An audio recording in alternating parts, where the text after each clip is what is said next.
Welcome to Draw One Last Breath Horror Podcast. My name's Matt. I'm Butch. I'm Jolly Paul. Welcome to episode 116. We've been to the cinema to watch Pray for the Devil, and our movie from the vault is Salo, or The 100 Days of Sodom. How you doing, guys? Well, my butt feels clenched. I feel like I've had 2 weeks of Sodom. Just need to watch 500 Days of Summer instead or something. Fuck. I hate you, Paul. I love grand. you. I am good. How are you guys? Not too bad. Stressed, a bit tempered. Like I got house move and stuff like that, so it's all good. It's all going through at the moment, fine and dandy. But yeah, we've had some fucking awesome news in the last couple of weeks, though, haven't we? We've had a new label and launch, and we've got a potential. Well, it's actually a confirmed sponsor. Our first sponsor.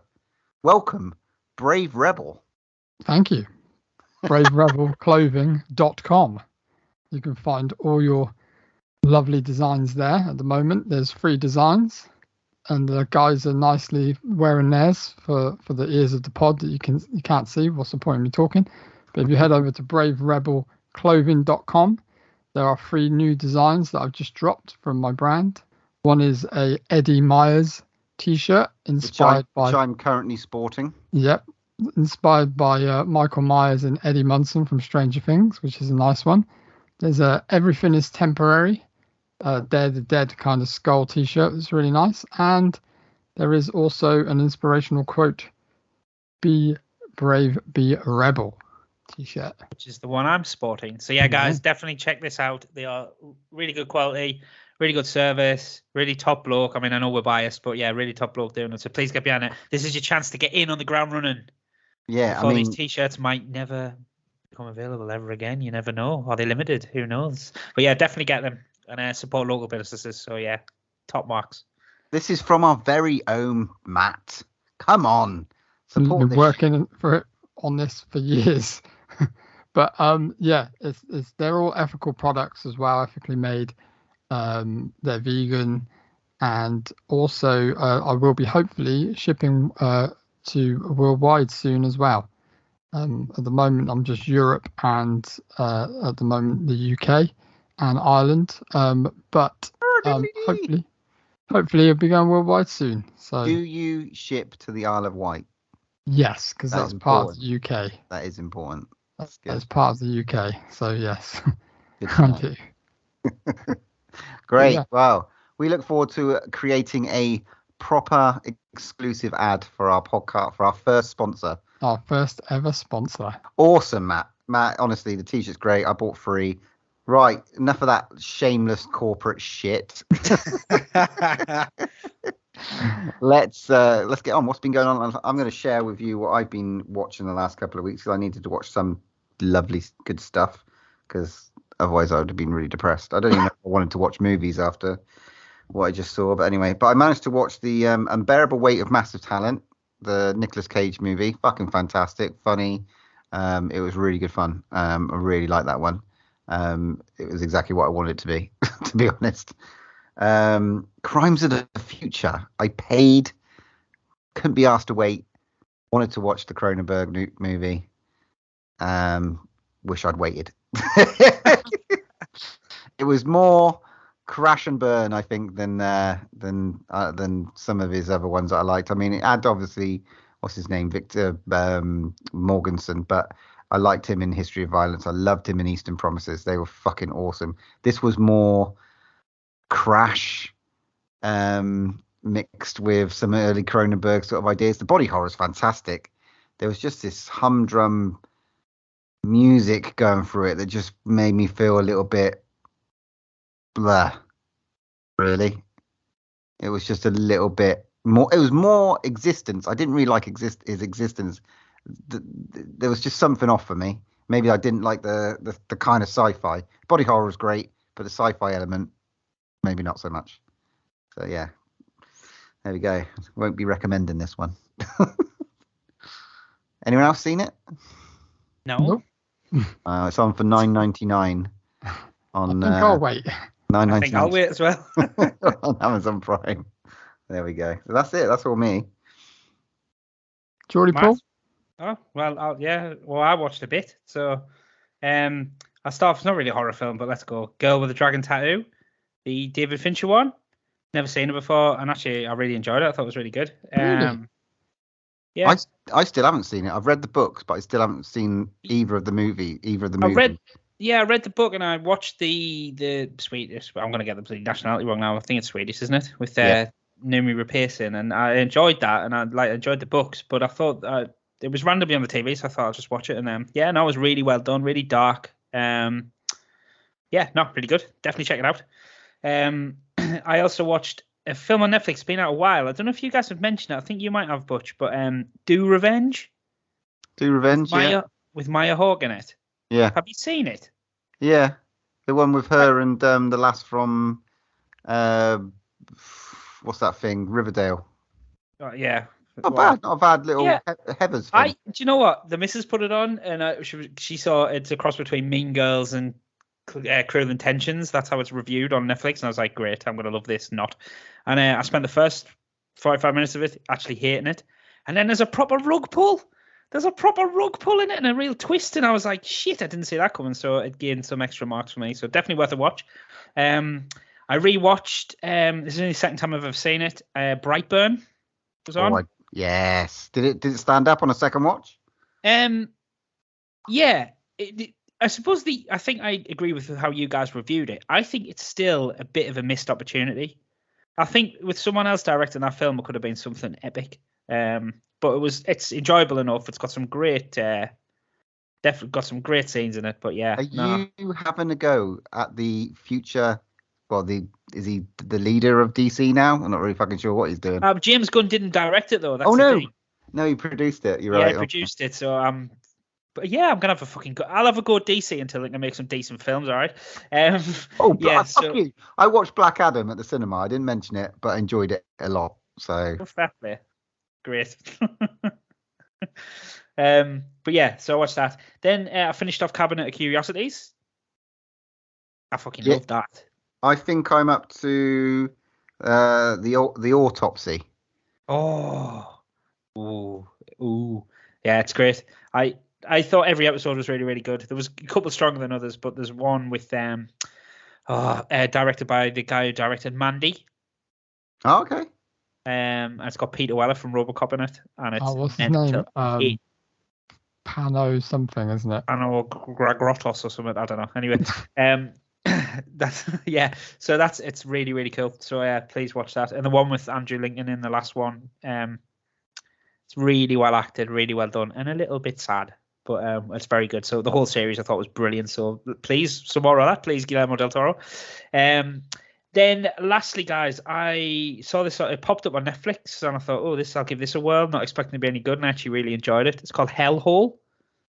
Hellhole, okay. It's a Polish horror film, and it's about basically an undercover journalist who goes into a real rundown monastery, and to investigate the disappearance of young women who claim to have been possessed. So it's sort of a bit along the lines of Pray for the Devil as well, but and then it goes into sort of like the Omen territory, but there's some really standout scenes and some really standout effects in it. So it's not like the best film you'll see, but I thought it was really, really well done, shot on a budget. So definitely check that out. It's on Netflix. And that was me. Oh, I did forget. I did watch one more. I watched The Bastard Son of the Devil Himself. Interesting TV series. I think there's about 10 episodes. It's magic for adults, I would suggest. Like bit of Harry Potter for adults, if you like. I looked at that, Paul, and I thought, do you know what the best thing about this series is going to be? The title. It's the sort of Netflix series that will get cancelled after season 1. Put it that way. Yeah, I agree. Heard it now. It's explosive, and there's lots of blood. There's lots of blood in it. And sort of magic that's used is very grown up. Which I was immediately thinking all the way through. I was thinking, if I could do like a Harry Potter, like I'm reading Harry Potter at the moment again, and it's like all the bits that kind of Voldemort and all his cronies get up to that's kind of not really said in the book. I'd watch a movie where like the title, The Death Eaters, and watching them go and do their shit. I would watch that movie. So yeah. However, I wouldn't watch what you just watched. It's okay. I'd watch what you just described. Sounds good. Fair enough. So Matt, what have you been watching? Fucking hell. Number one, I don't know how you two cram all that in. I don't sleep anymore. I know, I was going to say. Jesus Christ, but I haven't watched half of what you've watched. However, I did go to London last week for a little getaway, which was cool. And I went to watch a show on the West End called... Yeah, look at us, drawing last breath of theatre. Yes, but it was a really good show. It's called 222, A Ghost Story, with Laura Whitmore and Matt Willis from Busted is in it as well. He's been in it for a while, but they kind of changed the cast. So Tom Fountain's just done a run and finished it, but they always change the cast every so often. But fuck me, so many jump scares in it, and it's proper horror.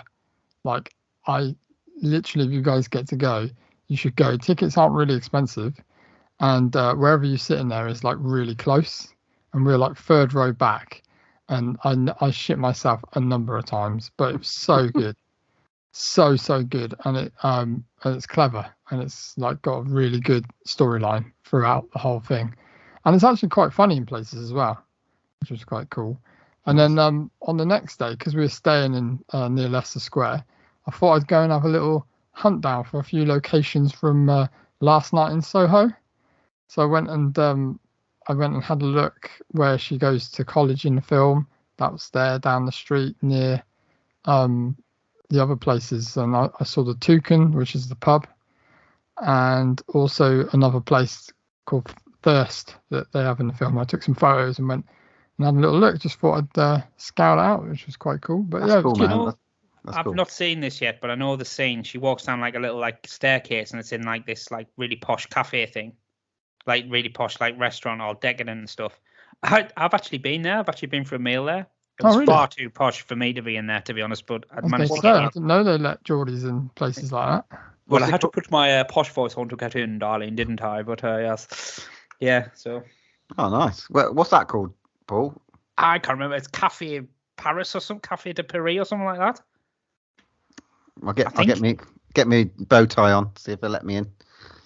It's very nice. It's proper like French. All the menus are in French and stuff. It's quite funny.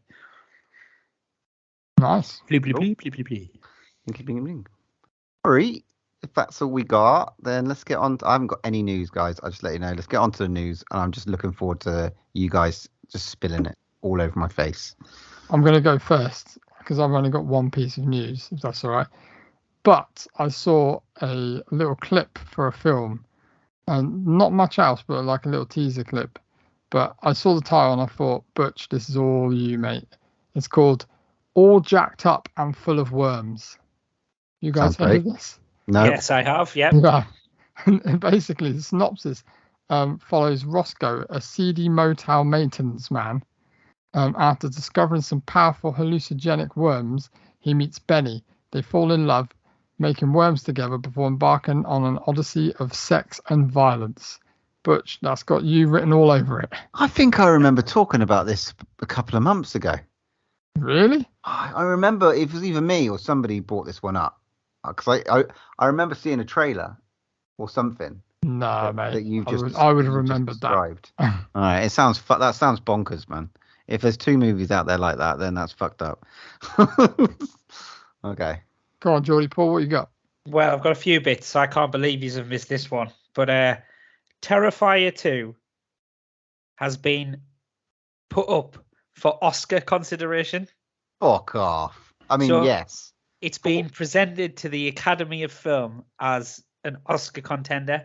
Now, they've done it as basically a piss take because they know it's not going to be up for a fucking award. Of course but if any film that gets put up for consideration, right, down the official channels, has to be watched by the Academy.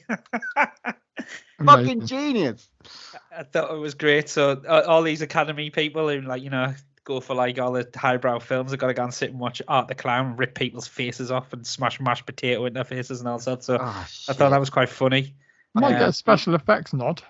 Yeah. You never know. You never know. But they put it forward genius. anyway, so we'll see if that comes out. I do know that like it's approaching 10 million. I think it's doing fantastic run at the moment. Smashing. It's available currently on Amazon Prime to rent. Obviously, there's that double that's out that you can buy. I think available on all good shops and retailers. But I do know that I did read Kevin Smith, who's got his little theatre in his hometown now. He's been putting on all sorts of nights and stuff like that. He is pledged to put on a double bill of Terrifier and Terrifier 2 and have Damien Leone come along and do like a Q&A. He had like R.R. Martin there the other week doing some kind of Q&A. He's doing all sorts of weird shit there. It sounds wicked. I just want to go and move to New Jersey now. There's only a couple of other bits, guys. Stephen Lang's obviously doing a bit of press around Avatar, and he's apparently teased. I don't know if he's dropped something online on social media or just said something in an interview. He's teased that there's going to be a Don't Breathe 3. Ooh. I'll be up for that. So it's not as bad as the second one. Yeah. And then the other thing, Sandman has been commissioned for season 2, and I haven't finished it, Butch, so no spoilers. Okay, I do have some news then. I've just remembered. I haven't written it down. 28 months later, it's been discussed for ages.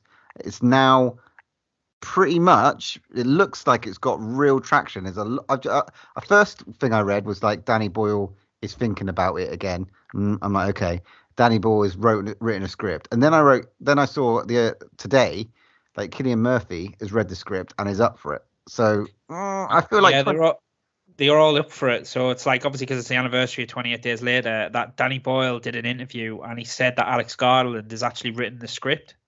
And it's been every time he was like distanced himself when it first got written, and he was like, why would I go back? And then he heard the idea and he says it's really good. And then he bumped into Alex Garland and was like, do I do it? Do I do it? So yeah, there's definitely traction, and I think Danny Boyle might be up for directing it. So let's fingers crossed. Oh my God, yes, please. Let's push this one. Where's the Kickstarter? Can I get involved? Come on. Yeah, right. Like Danny Boyle needs a fucking Kickstarter. And then the last bit, lads, and I don't know how I feel about this. I don't know where they're going to go with it, but I don't know. From A24 and Brian Fuller, there is a Friday the 13th prequel series on the table called Crystal Lake. But I don't know how you do a prequel series to Friday the 13th. What, his mum's just mental still, or what? I don't know. So they're obviously going to change around the law somewhere. A lot of teenagers shagging. I mean, that's fair play. But I just don't know. I don't know how you do a prequel series to a film. Do you know what I mean? I feel like they've already done a prequel series. You know what what's it called? Hot Summer or something like that with like Paul Rudd. I can't remember what it's called now. Hot Summer Vacation, where they're all like in pretty much. No, it's like a comedy, you know. No, I feel like they've done a prequel already. Well, we'll see. But yeah, that's I've heard it's basically set when Jason's a kid, and it revolves around the camp and everything like that, and a bit more kind of backstory to him as a kid. Well, that's all I've heard on the podcast, anyway. Okay. Because they can use Friday the 13th, that's fine. They can't basically bring out a movie. They can't bring out another movie. I'd take not yet, because it's owned by two different properties, I think. Fuck my butt. I need something like fucking Salo. Later. I need a fucking Friday the 13th movie after 3 tosh fucking Halloween movies. Do we? I like the last one. We just need a new IP, a new franchise, a new killer, a new monster. You got Art the Clown, but I feel that's going to go away after another movie. So,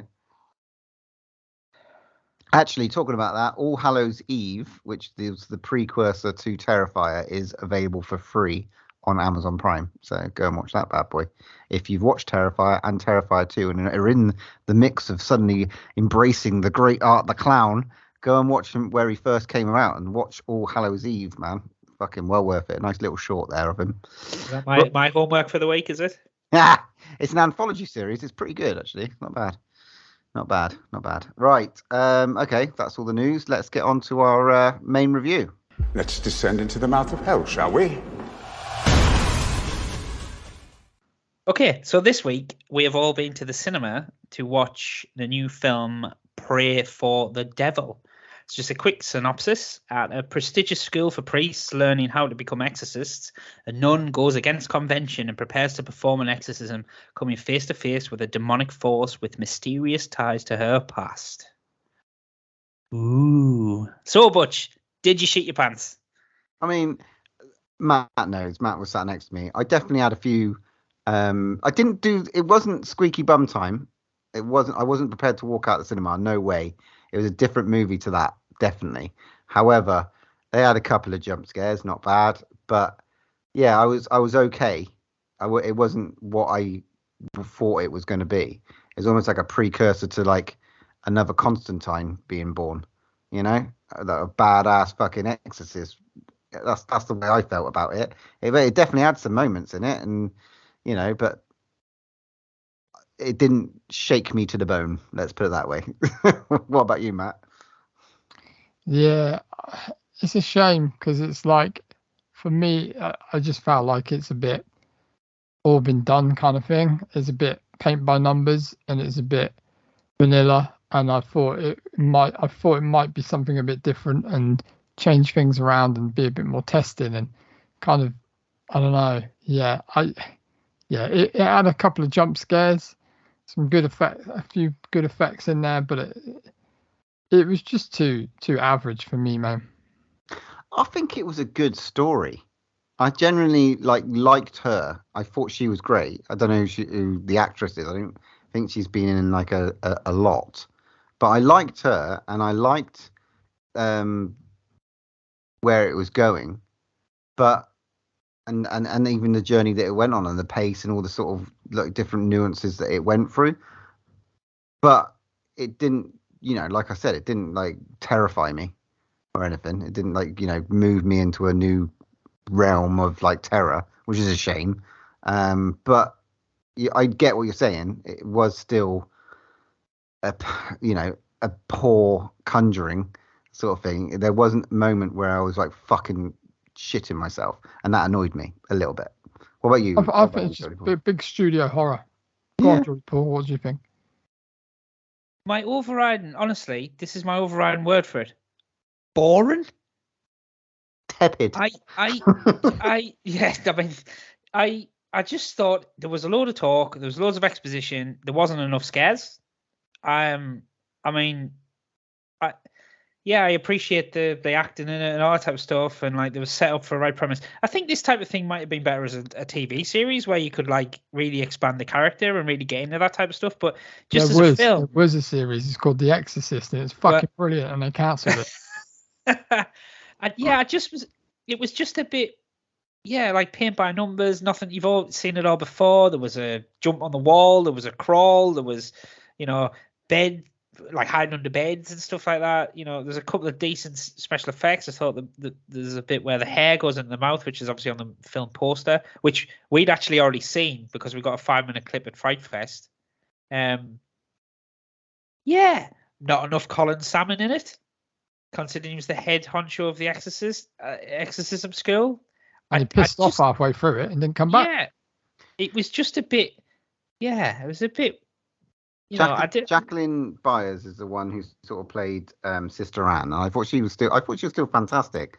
And you had obviously Virginia Madsen in it, who I love, from Candyman, so as a psychiatrist. So and there was the good elements. I did enjoy, or not enjoy, but I did kind of like think, oh fuck me, with the exorcism scene with the pregnant sister. I thought that was fucking decent. That had some.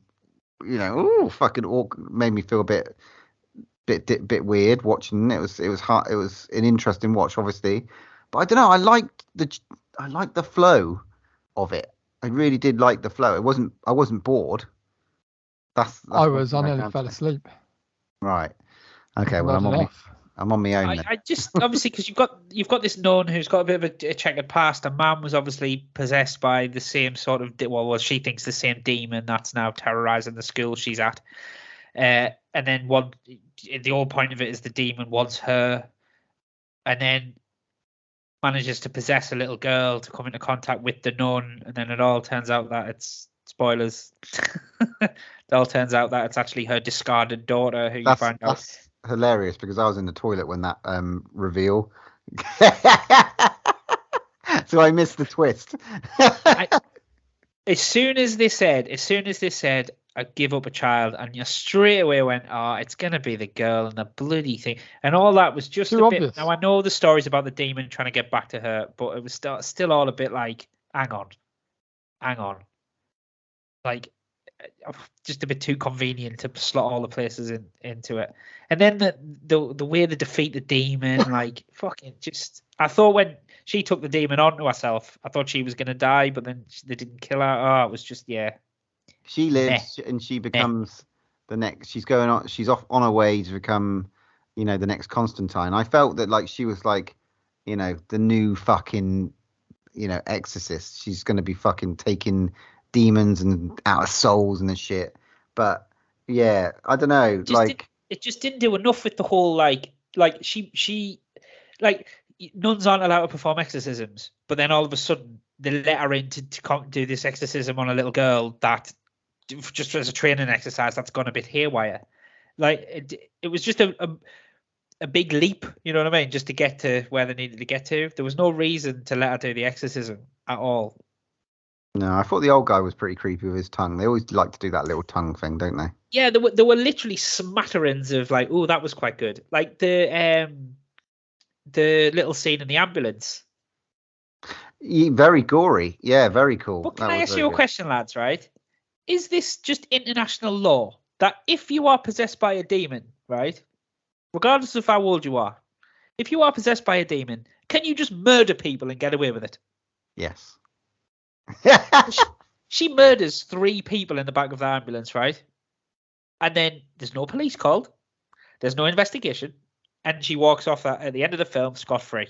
Mate, that is how powerful the Catholic Church is. I don't understand. There's a few people I might have to bump off on my list, and I'm just going to fucking go hail Ratma or something. There you go. Yeah, that was pretty gory, though. That was not, and like the bit at the end, like, the culmination.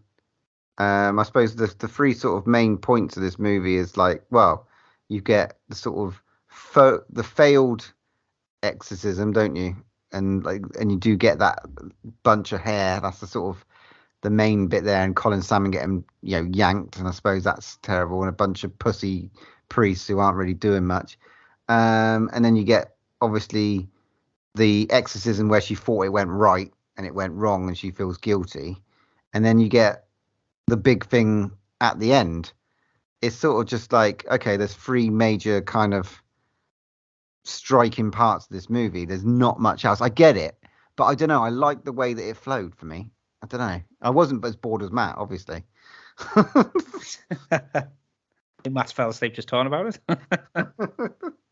Yeah, no, just and like to be honest, like the idea of like coming at an exorcism from the victim's perspective rather than the demon's perspective, I quite like that idea, but they just didn't do anything with it. It was just like, how to beat a demon is like push it out with love type of thing. I'll behave, will you?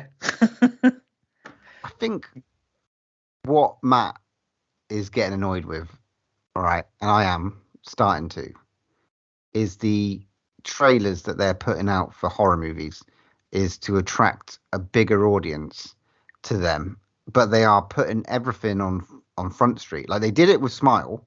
They kind of put the best bits out there, and then you don't get that level of tension and surprise because you've seen it.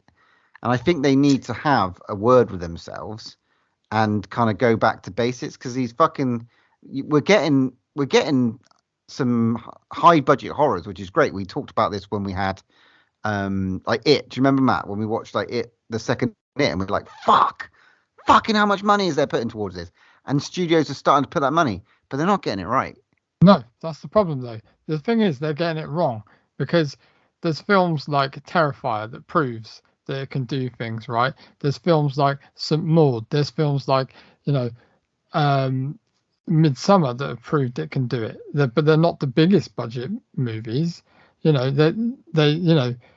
just need. I think the people need more than what they're giving people. Like paint by numbers horrors, big studio horrors, Smile, Pray for the Devil, churning them out. Yeah, whatever. That's fine. If you want a couple of cheap jump scares and a tepid storyline, then go for it. But like, put something out there that's good. I mean, come on, Barbarian, for fuck's sake, go and watch Barbarian. Don't bother with this movie. Get your money and go and buy a ticket for Barbarian. And if you have to travel to see it. Trust me, it's a better cinema experience than this piece of garbage. But sorry, you see Barbarian, Matt. They're doing it with Barbarian as well. They're showing bits of the film that you really don't want to see. But the first I remember watching the teaser trailer for Barbarian, and it gives nothing away. Yeah, I know. It looks more like a crazy home invasion type of thing, right? And then I was like, "Ooh, that looks quite good." And I don't want to see anything else. And we didn't see anything else. And I'm fortunate that I got to see it at Fright Fest, and it was a better film for it because you sat there. Yeah, going, but even though you say that, there is things in this movie. There's a lot of things in that movie that basically that they haven't shown, which is brave and bold, and it's just like more films like that. I don't understand why they don't. Do you know what the best horror trailers are? Do you know them ones where you see like people screaming in the cinema and it's not actually showing you it's just showing you the reaction? They're always the best horror films. Yeah. I remember Jeepers Creepers, right? Jeepers Creepers, which is obviously we've already done. That trailer saw the hole, something sliding down a hole, and then people screaming in the cinema. That's all I remember from the trailer. I was like, "Ooh, I best go and watch that because I want to know what they're screaming about." The two, off the top of my head, successful marketing campaigns that I've ever sort of been a part of in the cinema. Blair Witch Project. You didn't know anything about the Blair Witch Project going in. You just heard more about it. Throw Paranormal Activity in there though. Paranormal Activity, yeah. You saw a shot and that was it. And it was like Steven Spielberg says this is the scariest thing ever. That's all you had to like do. And I remember Cloverfield. When Cloverfield first came out, you didn't know what it was about. They dared you to go to the cinema to find out what it was about, and it was brilliant for it. I don't understand.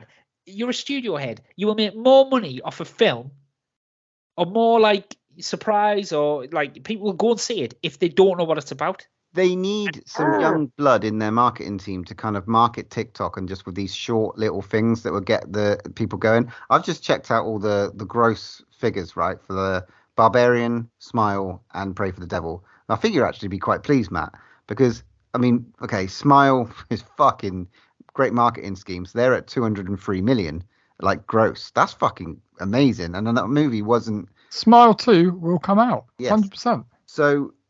It'll be shit, but it'll still come out. So now, I'll ask you, Pray for the Devil or Barbarian, which one of those do you think's made more money?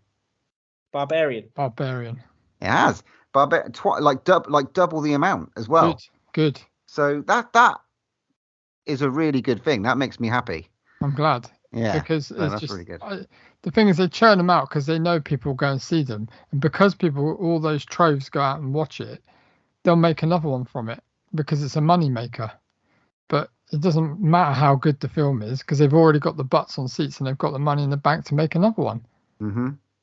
But yeah, anyway, back to Pray for the Devil.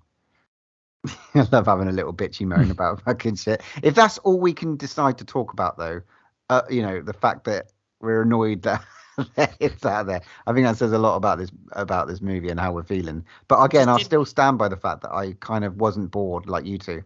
I did kind of like enjoy the journey. Cool. I just didn't think it had enough meat on the bones. I just thought it was bristling along and it didn't scare me at all. I mean, there was one jump scare that got me, the one where she's goes down to the autopsy table and like a mother comes behind her. That one got me, but the rest I was just sort of ugh. And like exorcism stuff does freak me out as well, but nah. Yeah, I was expecting a bum twitch, but I didn't really have one. Had it for the next movie that we're going to talk about. The last scene, Paul, I agree with the last bit in the taxi in Italy. I thought was great. But it was the end of the film. So, it's like, well, this is what it could have been. The same guy directed Last Exorcism, and that ends very similar. Just saying. Yeah, The Last Exorcism. Was that the one with That's in the that was field at the end, isn't it, with the brother? the college? Is it in the college girl that has like a are they proving that she's had a fit? No, that's No. that's That's the Exorcism of Emily Exorcism of Rose. isn't it? Rose. Yeah. Right. I can't remember The Last Exorcism. The last exorcism is where she's in a barn, isn't it? Oh, was it she was actually like fiddled with by her dad or something like that? Well, no, isn't the family in on it, or her brother's in on it, or something? And Or is they'll that chase the guy with a pitchfork through the field at the end, because it's like found footage, isn't it? Is that an Or sort American of Haunting? half I found can't footage. remember. I can't remember. I'm just. It's our brother's the guy from Get Out, the brother in Get Out, Right. It's the Okay. same actor. So, but yeah, There you go. Pray Yes, for it is the guy from Get Out. You are correct. thank you. Yeah, you're right. It is that one. Yeah. The barn one. Yeah, it is. But yeah. So score it, or I guess I'll so. go I mean, first. go on, Matt. I'd say for me it was a 4 out of 10. I am going to agree with you, Matt. I think it's a 4 out of 10. I'm going to give it I still think it's, I'm still going to give it a 6. I'm still going to give it What? a recommend. I 6? still recommend people to go and see this one. Yeah, definitely. Wow. I still feel Wow. that it's up there. I still feel the production value was worthy of that, and the scenes that they created were worthy of that, definitely. So there you go. It's funny because, like, Wrong. if we're torn along the lines of Smile as well, I actually quite enjoyed Smile. Like, surprisingly enjoyed it. And it's almost like the reverse. I went into the Pray for Devil thinking, oh, well, this might be quite good. And, like, it sort of turned into what I thought Smile was going to be like. So no, missed the boat for me. I kind of knew going in. I just knew what it was going to be, and it was what it was, and I knew what it was going to be. And I walked out, and I was like, did exactly what it said in the advert. Films like that make you glad Vanilla. you've got cinema pass because you've not lost Vanilla. anything. Yeah. I think if I'd have paid money to go and say that, I'd have been a bit Oh not god, with I'd be myself. mortified. Yeah. Near bother. Paul's looking at us, by the way, folks. Like we've got 2 heads each. Anyway, right. On to next episode's movie. Now, we've got a decision to make. What do we watch? I'm proposing one live on the podcast. The latest Hellraiser movie is available to watch on Amazon Prime for £4.49 to rent. Do you fancy watching that one? Yes. Because I can't get to the cinema to watch Watcher, which really upsets me because I really want to go and watch Maker Monroe. Did you watch it, Paul? I didn't. I was supposed to go on Tuesday with something come up, but I think I'm going tomorrow night, so I will be able to report back on the next pod for you. Awesome. I think Hellraiser would be more our wheelhouse. I just want Watcher something. looks a bit much. Like I don't know. Well, it means that I've got to watch the next 10 Hellraiser movies in the space of 2 weeks. That's doable, right? Yeah. or at least Easy. 6, because I've definitely watched 4 of them. So yeah, I definitely haven't watched the latest 6. So I don't know. Anyway, but yeah, I think we can not see it. So that's fine. Yeah. Okay, we'll watch the latest Hellraiser then. Fucking sweet.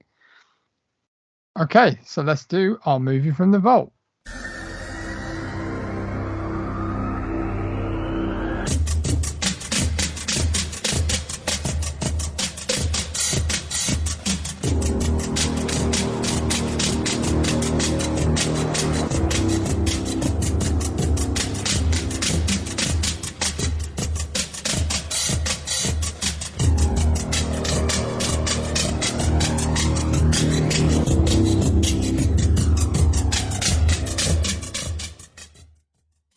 Okay, this episode's movie from the vault was picked by our guest last episode. Thank you, Paul. We're gonna have to nickname you something, maybe Paul take Sodom or something like that another time. But yeah, let's talk about Salo, or the 120 Days of Sodom. Here's a little synopsis for people who don't know what this movie is about, which I think anyway.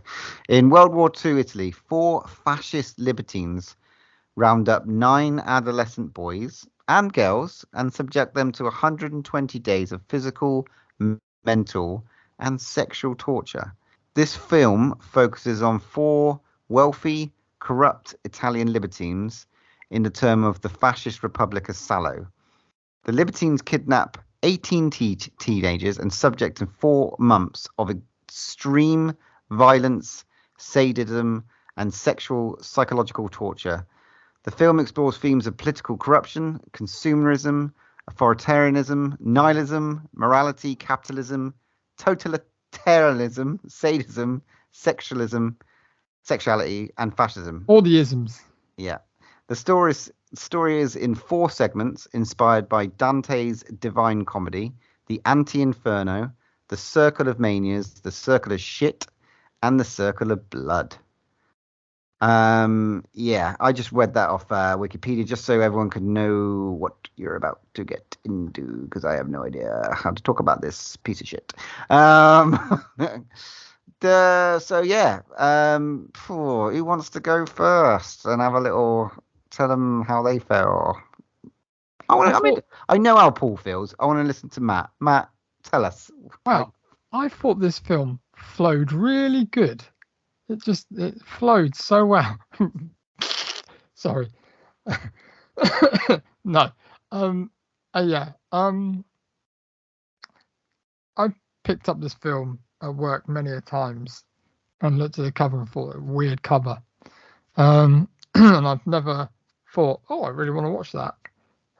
But I'm kind of glad that I have watched it, because it's literally on like lists online of like 100 films to see before you die, believe it or not. Which is, yeah. Anyway, back to the film. I don't really know. I don't think I'm intellectual enough to fully understand this movie 100%. What's a libertine? A wealthy person. I think so. Basically like a arty wealthy pervert in it. Yeah. Yeah. Oh, so that's why the libertines are called the libertines. Yeah. Flouncing. Right. Okay. I get that. I just thought they were wealthy blokes. But yeah, I don't know if I understood it fully. I mean, I watched it. I was kind of entertained to a point, and then they're devoid of moral principles, a sense of responsibility, or sexual restraint, which they see as unnecessary or undesirable. Does that make a bit more sense? Okay.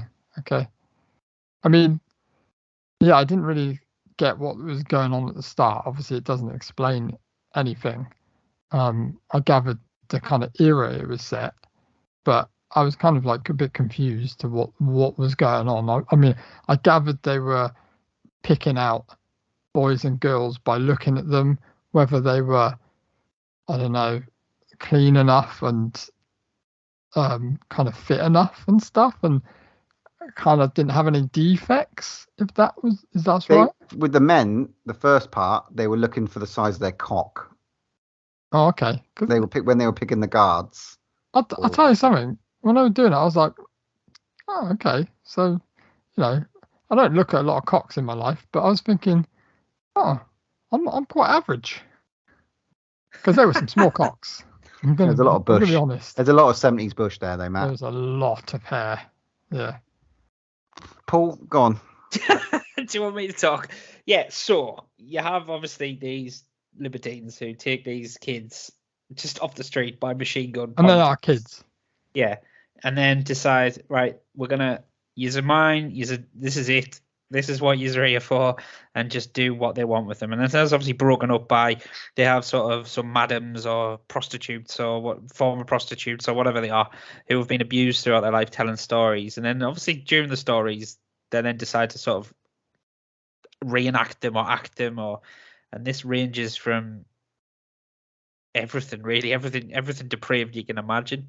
But in the really strangest way, because the stories they're not really erotic stories. To us. They're like, it's just stories. Which is good. That is good. That's a good thing that you've just said. I just wanted to make that sure that you and Paul both found them depraved, which means you're not amongst those fascist pricks. No, but it was like, it's really strange that they would be telling the stories, and then bang, one of the That's one of the 4 guys, because they are all fucking crazy in their own way, just does some really strange thing, just out of the blue, the weirdest thing. Yeah, Explain I that just to me. What was that about? They just turned on. They had to do it. Yeah, I think it is that like just we can do what we want and we're going to do it when we want. So the urges just suddenly took us, and I'm like, well, why sit here when weird when I can just do what I want? So there was literally halfway through the story they just pick someone up and take them into the room and whatever. Yeah, lads, like I suppose one of the things talking about this film, right, is, and I just don't want to. It's not the shock factor of it, right? Because I've watched some very shocking films over the years, and I've actually enjoys the wrong word, but actually appreciated for what they are. So things like Martyrs is a shocking film, which is hard to recommend to people, but actually it is a stonking film at the same time. Irreversible is horrible, but actually I can see the merits in the filmmaking and what it did. I just didn't with this. I was just very. I'm sure it's got something to say, and like Matt says, I'm sure there's stuff that has probably gone over our head with it, and you have to really delve into the arty side of it. But I just didn't really want to, and it didn't make me want to go, oh, I need to understand this. I just thought it was nastiness for nastiness sake and not really any point to it. And then when you get to the circle of shit, I just don't want to see. I know it's not real shit, but I just don't. It made me feel a bit horrible. It made me feel a bit sick. Yeah. That was I'm glad that was the worst one for me. Like the when they started talking about the shit stories and they started doing all the shit play and stuff like that. I was like, I wanted to turn it off there and now. I was like, I mean, I wanted to turn it off before then, to be honest. I wasn't really happy watching it. It's the worst piece of shit that I wanted to watch it to see how uncomfortable I guess it made me feel, and if I, but I found myself just like asking why. I mean, obviously for the podcast, and thanks Paul for recommending it. I'll put myself through it, but I could live with my whole life without ever seeing this movie, and I wouldn't recommend anyone to go and watch this at all, which may drive you to go and watch it even more, and I hope not. But I'm like when we watch like things like Serbian film and like you said and Depravity, we watched them with mates. I watched them with you, Matt, and it's like we kind of had a gig. We kind of. I can't confirm or deny that this is true. Talk to my lawyer. We kind of had a giggle at the fucking how kind of horrid and boundary pushing it was. Whereas this one, I don't know. It'd be like maybe if we'd sat around and all watched it and it was too kind of questionable.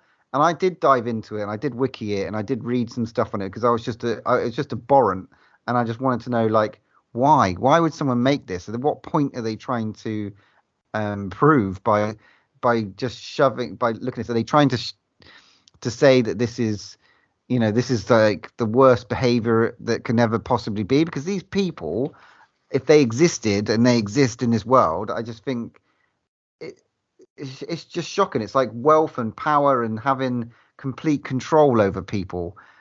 And I guess if it's a movie made where it's supposed to disgust and shock and make you feel uncomfortable, make you feel that you aren't what these people are and you detest what these people are, then yeah, okay, that's the way it made me feel. And it really did set apart me from these individuals and stuff like that. It was just abhorrent. It was fucking horrible.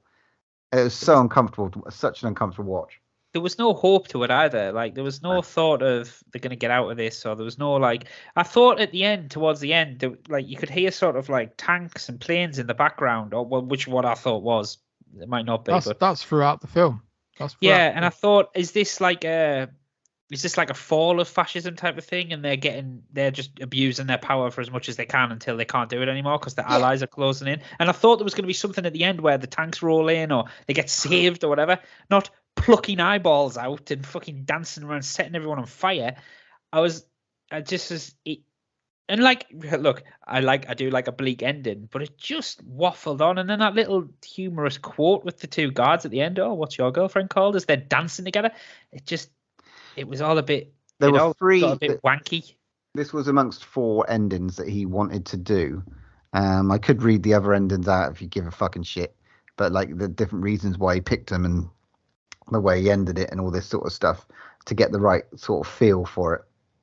But none of them have got like, I mean, it's not a positive ending. We don't want, like you said, I don't mind a bleak ending, but this was just like, but it's not supposed to be, is it? No, it's not supposed to be. But it's just these people what go on, and it's like, what one thing is like, this is like 4 months. So do they just get 4 months off their job? What the fuck is their job? Or is that the point? They're It's rich like, people. Well, no, They they were all like powerful people. And there was a judge, there was a bishop, there was a president. Yeah, but were they just? I think that they were just called that. I don't know if that was their actual job. I just think that they just called themselves that. Right, okay. To kind of like isolate themselves away from any labels and stuff like that. They just gave themselves a label, I think. The weird thing at the start, like where they were talking about who's going to marry whose daughter and stuff like that as well. What that threw me off because I think they're just 3 like-minded freaks. 4 like-minded freaks who just who decided that they were just going to go off and do this sort of fucking weird shit. It's like a cult. Would you say it's like a cult? Because the daughters, their actual daughters, right, were in the movie. They were the ones that are walking around serving and naked, like, and you know that scene where one of them just suddenly gets fucked up the ass. That was one of their daughters. Yeah, and it's like that was weird because one of the blokes gets up and just gets his ass out and starts showing his arsehole to everyone. Which one for you out of the 4 was the okay? There's a couple of questions. So which one out of the 4 for you was the worst piece of shit? The guy who breathed shit into the other one's mouth. Which one was that? I don't like the lazy-eyed one. You didn't like the lazy eye one. I didn't like the beardy. I didn't like any of them, to be honest. I didn't like any of them. But the worst of the worst was for me was the one who was berating the angry one. The one who was like literally when she was guy. crying over her mum, and he was just going, "This is getting me off," and he's telling her, everyone in the room, that this is like, I want to see your pain. That's the guy that Beardy. Oh no, the guy I was thinking of with the kind of floppy hair that gets really angry. He starts like whipping someone. That looked fucking real when he was whipped. I don't know how they did the effects on that. I would challenge to say that a lot of this is questionable in terms of the way that it was filmed. Well, yeah, I mean that for a start. These are they look like children, which worries me a little bit for a start. And so they are very, very young. I didn't read anything about that I could find, so I'm hoping that was not the case, and they were just because it's a film. It's got to have some kind of rules. Right? I mean, it's Italian, but still, fuck. Don't go using that. Well, it's a film of its time. No, fuck that. Sorry. Any era. Yeah, I think the whole thing, like, was it Anti-Inferno? I mean, I've got to go, and I don't really want to be that intelligent and start reading Dante's Inferno. Can't be asked. Don't want to go around and start reading Nietzsche. Someone needs to make a film of Dante's Inferno. I had the game for the Xbox, and it's actually really cool. But actually, the actual Dante's like descent into hell, that would be quite a good film to watch. But this, like I said, it just didn't want. I didn't really understand the whole. I mean, let's be honest, guys. It's probably not in our wheelhouse of like type of film we would normally watch anyway. So fair play in us watching and stepping out of our comfort zone eventually. But I just didn't like it. It's basically what. But I'm with Matt. If I see a film on a list like that, films to do, watch or die, I'll watch it regardless. I've watched like loads of films out of my wheelhouse, like on like the top 300 movies of all time. Like I don't think I'd ever bothered watching Seven Samurai or like some of the westerns that I'd watched and stuff. I don't think I would have bothered if they weren't on that list. Some of them I've been really, really surprised that I enjoyed, like Casablanca. Fucking great, actually, fucking stunning movie. Like, this is on the list. This is a piece of fucking filth that like should never have been made, in my opinion. Should never have been made. And I wish that Paul, honestly, mate, we like 80s slashers. You're all right. That's what I like. All right. Anyone comes on this podcast, it's fine. I appreciate what you've done here. Can I stop you there? Can I stop you there? Why do you think Paul chose this movie? I don't know, because he's Think about it. Why has he chose it? because it's challenged us, I suppose. Maybe, yeah. And I know, I get it, Paul. I get it, but fuck. He wanted to offload his inner problems that he has watching this movie and pass on the curse to us. I think he's been talking to too many BBFC censors, me. Yeah. And by the way, Paul, I know you're listening, so you don't have to apologise at all. Not at all. For my letterbox review. I like respect anything. I will watch. I think, we know you watch anything. Don't worry. I don't think there's any. And I don't want anyone to suddenly come out and go, oh yeah.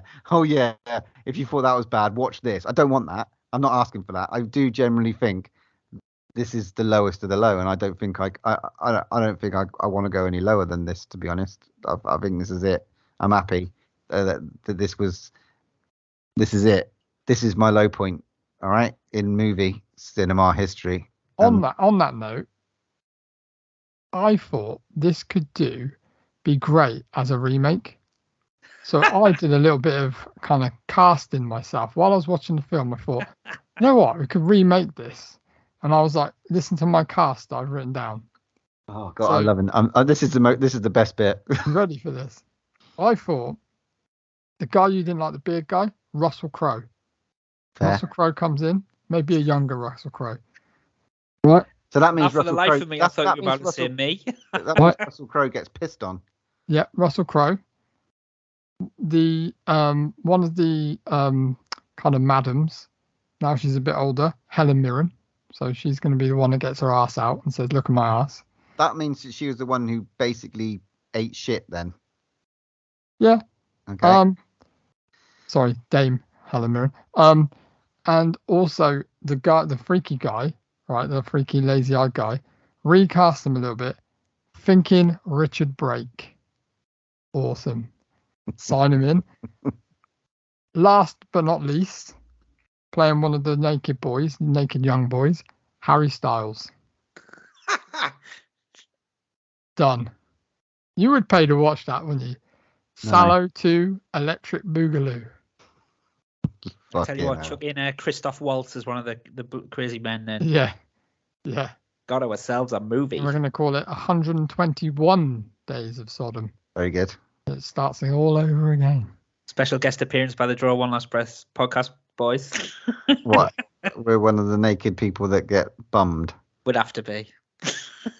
I mean, this is sodomy, isn't Us it? and Harry Styles. One of them, I think, just literally says, I think it's the bishop, I can't remember. He only likes fucking in the ass, whether it's a male or a female. They're all a bit obsessed with the bottom, aren't they? I think this. We didn't even talk about Rear of the Year award. For the ass competition. That was fucking weird. Yeah, well, they all, and They're in the end, they joking with them, going, "Oh, we're going to kill the person with the nice ass." We haven't really talked about. We talked Circle of Shit, which was the worst one. Circle of Manias was probably. I mean, it's still, but Circle of Blood was the last one, and it's like that's the whole torture scene, and there's lots of deleted apparently stuff that's not in it, which is worse than watching somebody get raped in the ass and scalped and their tongue cut off and hanged, and these are the sorts of things you're going to see if you watch this movie, which again I'd like to say I am not recommending.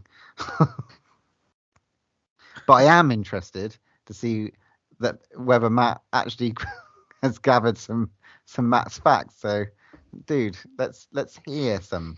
Are you sure you want to hear these? Really? I don't know about this, boys, but I have got some facts. So you get your ears ready for this, boys. All right, you ready? Right, okay, here we go. So, straight off the bat, despite the grim subject throughout the film, in an interview on the disc from the Criterion Collection box set, actress Helene Segur claimed the mood was actually rather jovial on the set, and that none of the teenage actors were actually harmed or traumatized, She said the abundance of teenagers who had never acted before led the movie to be happy at times, even fun, with the cast often playing practical jokes on each other. She also said that the movie was literally made in the editing room, and the filmmakers had no idea how grim a movie it was until they saw the finished product at the premiere.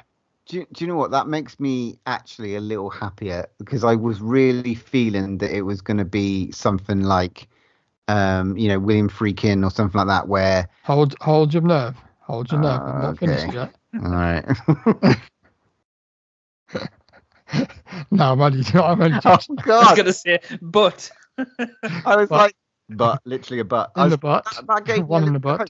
The fact that it was a movie where there was banter and stuff like that kind of makes me feel a little bit better, I'd because, love to know what some of the practical jokes were. well, the substitute real shit in for the. For you. because it's such, yeah, that makes me feel a little bit better about it, that it was a movie, because I really felt Oh, that. brilliant. Let's give it an extra point in your stars then. No, I'm not giving it any, I'm not rating this, but I'm Right, like, here we go. I'm not finished. Let me finish. okay. Pier Paolo Pasolini was murdered before the film's release. A 17-year-old hustler, Giuseppe Pino Polisi, was arrested when he was found with Polini's car. He admittedly running over I can't even say his name, Pasolini, several times with the car in an argument, and he ended up getting convicted of the crime. Many years later, he denied participating in it and claiming that three mysterious men were involved, and the case remains unsolved. Well, I get this. He died before it came out. Hmm. This dude, is he like? Did he do lots of fucked up movies before this? I'm not sure. I haven't really looked at his repertoire before Okay. this. Fine. When the movie premiered in West Germany in February 1976, it was confiscated by the state attorney in order to ban it. The District Court of Stuttgart classified it as pornographic and violent praising. A few days later, though, that ruling was reversed and the film was allowed to be distributed nationwide. Someone got a big payoff somewhere, I reckon. Yeah. So, did you guys recognize some of the soundtrack to this movie? Nope. No famous names attached. You were paying attention at the start to the long ass trailer cast listing. No. Nope. Ennio Morricone, who composed the jazzy soundtrack, said he was very uncomfortable watching the movie. He only agreed to score the film due to being friends with Pasolini. Jesus. Okay. Crazy, isn't it?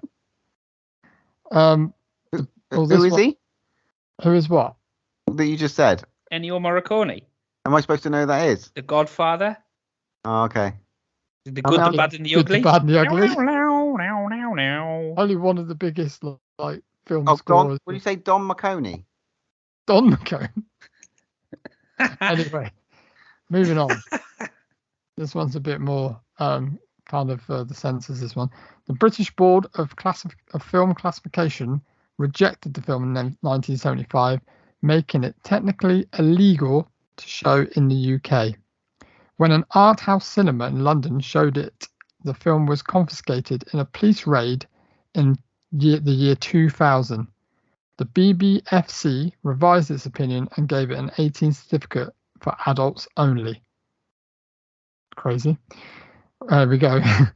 In 1994, an undercover police officer in Cincinnati, Ohio, rented the film from a local gay bookstore, then later arrested the owners for pandering a large group of scholars and artists, including Martin Scorsese and Alec Baldwin, signed a legal brief arguing the film's artistic merit. The court dismissed the case because the police violated the owners' Fourth Amendment rights without addressing the questions of whether the film was obscene. I thought that's pretty mad. So they might be big fans of the movie. Oh, the excrement scene was a mixture of chocolate, orange marmalade, and some other clashing ingredients. So the disgusted reactions were real. I mean, See it, man. I kind of like this movie a little bit more now. Now that I know that I thought it was one of those movies that had ultra realism to it, and I'm kind of glad that it's not. I'm kind of glad that it's a movie. I guess that means that, yeah, that it kind of set the right kind of emotions forthwith, but still. Anyway, You're just a fucking sucker for chocolate and orange marmalade, aren't you? don't lie. He wants right up now. He wants to serve up a poo-poo platter. Anyway. When you serve a wedding as the dessert for your wedding, Paul. Chocolate doo-doos. Walnut whips. The notorious scene where a young woman is forced to eat excrement was intended by Pier Paolo Pasolini as a metaphor for consumer capitalism and the rise of the junk food culture. Oh, rise in the junk food culture in 1976? Nah, surely not. That's too early for one. It was more of an 80s thing, so that's bullshit. Yeah. Someone's written that down as like a use, and it's But fucking. I thought it was funny. That's fucking like a films that eat student go, no, that's what I think that's a metaphor for. That's what fuck off. You just wanted to see some girl eat shit. That's basically why. why I made Yeah, that. that's why I read all that shit at the start from Wiki, because some cunt's written that in there, and I was like, fuck you. Wow. Anyway, and the body count was 23. Thank you very much. Good night. 10 out of 10. Thank you. Paul. I mean, I'm going to. Go on, Butch. Set the standard. I'm going to not rate this one. Really? I'm not giving it. First official non-rated movie. I'm not giving it a rating. Draw One Last Breath horror I'm podcast. giving it a rating. Refuse. Wow, Geordie Paul. Don't be a pussy. Look, I'm gonna rate it because it is a film, and we have said before that it's hard to make films. Not everyone can make films, but I did genuinely hate it, and it's not just because it was filthy and disgusting and all that type of stuff. I just didn't think it was really well made either, and I forgive people who were obviously going to slam us for it or whatever, but it just went over my head. So I'm going to give it a 1 out of 10. Ooh. Wow. Over to me then it is. So I'm going to go and try and find myself one of these clubs. No, I'm joking. Sponsored by Brave Rebel Clothing. So, yeah, I might make a t-shirt actually. Yeah, damn right. A Salo t-shirt. I bet no one's wearing a Salo t-shirt, mate, that's for sure. Cornered the market on that one. No, for me, I'm going to give it slightly better than that. Only on the merit of the fact that I've not seen something like this before.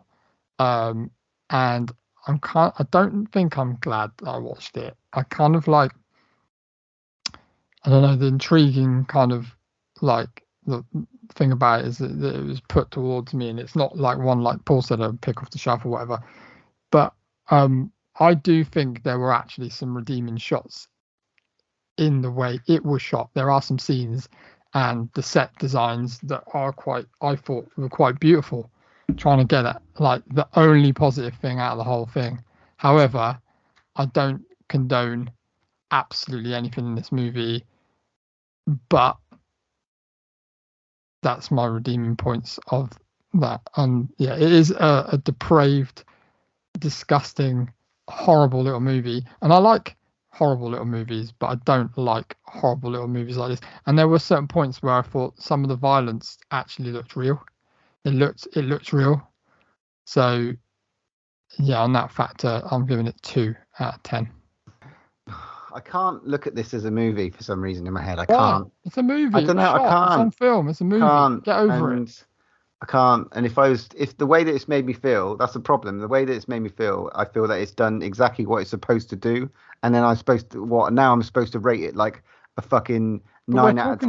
We're talking about it. The fact that you're talking about it is affected. I know, and I can't do that. And I don't condone anything, and I just don't want to give this a rating. So I'm not. Right. Well, that's all right, Paul, because that means it's a draw. One last breath. 1 out of 10. Brilliant. Does that beat Robert? I think it's in level with Robert. Robert. It's a shame. Right, how about this? Robert turns up in Salo 2. the crossover everyone called for. Yeah. Right. Come on, move on. Let's Epic get back porn to something. Thanks, Paul, for challenging our intellect. I hope this conversation was everything you wanted. You've scarred poor Butcher for life. He's now needs therapy. The bill will be in the post. I just want to watch a guy with a mask chop some people's heads off. Anyway, it's my pick, so get on to the question. Come on. Come on, then. Right, Matt, it's your pick. So let's hear it. Let's hear what you got, please. I'm Robert, really you- hoping that you guys can get hold of this, and I'm pretty sure it's available at quite many places. I've not seen it. Mine is still in the cellophane. It's an 18, and it stars some great people in it, and it is called From Beyond. From Beyond. Oh, I haven't seen that either. Beyond. Where can I watch that then? I don't know because I got the Blu-ray, but Barbara Crampton's in it. What year? So, tick. It's got loads of monsters in it. Tick. Stuart Gordon. Tick. All right, cool. Well, looking forward to this, mate. That is more in my wheelhouse, and I reckon I can find it on Amazon. Monsters and slime. Bring it on. Barbara Crampton in a bit of fetish gear. So yeah, nice one. Jeffrey Combs. That's it. Jeffrey Combs is in it as well. Right. Can't Mate, be it. that Should looks do. like a great pick. It's one that I think that's on my watch list that I want to watch. It looks like an 80s classic. Hang on. It says may contain buggery. Don't think we should watch it. Anyway, mate, thanks to everyone for listening to this episode. I hope that we've let you know about this Salo or 120 days of Sodom, and you Don't go worry, it's out discontinued. and you can't find it and never have to watch it. But there you go. Thanks for listening. Our next episode 117, we'll be watching the new Hellraiser. Fantastic. Can't looking forward to that one. Heard some good stuff about this. And Matt's just pulled out the vault From Beyond. And I think we even got a little treat from Geordie Paul next episode because he's been coming up with a few something to scream about. So look out for that bad boy. Woohoo! And with that, there's only one more thing to say. When there's no more room in hell, here's another podcast. I am the devil, and I am here to do the devil's work. You can follow us on Twitter at DrawOneLast, Instagram at DrawOneLastBreath, or pop us an email at DrawOneLastBreathPod@hotmail.com.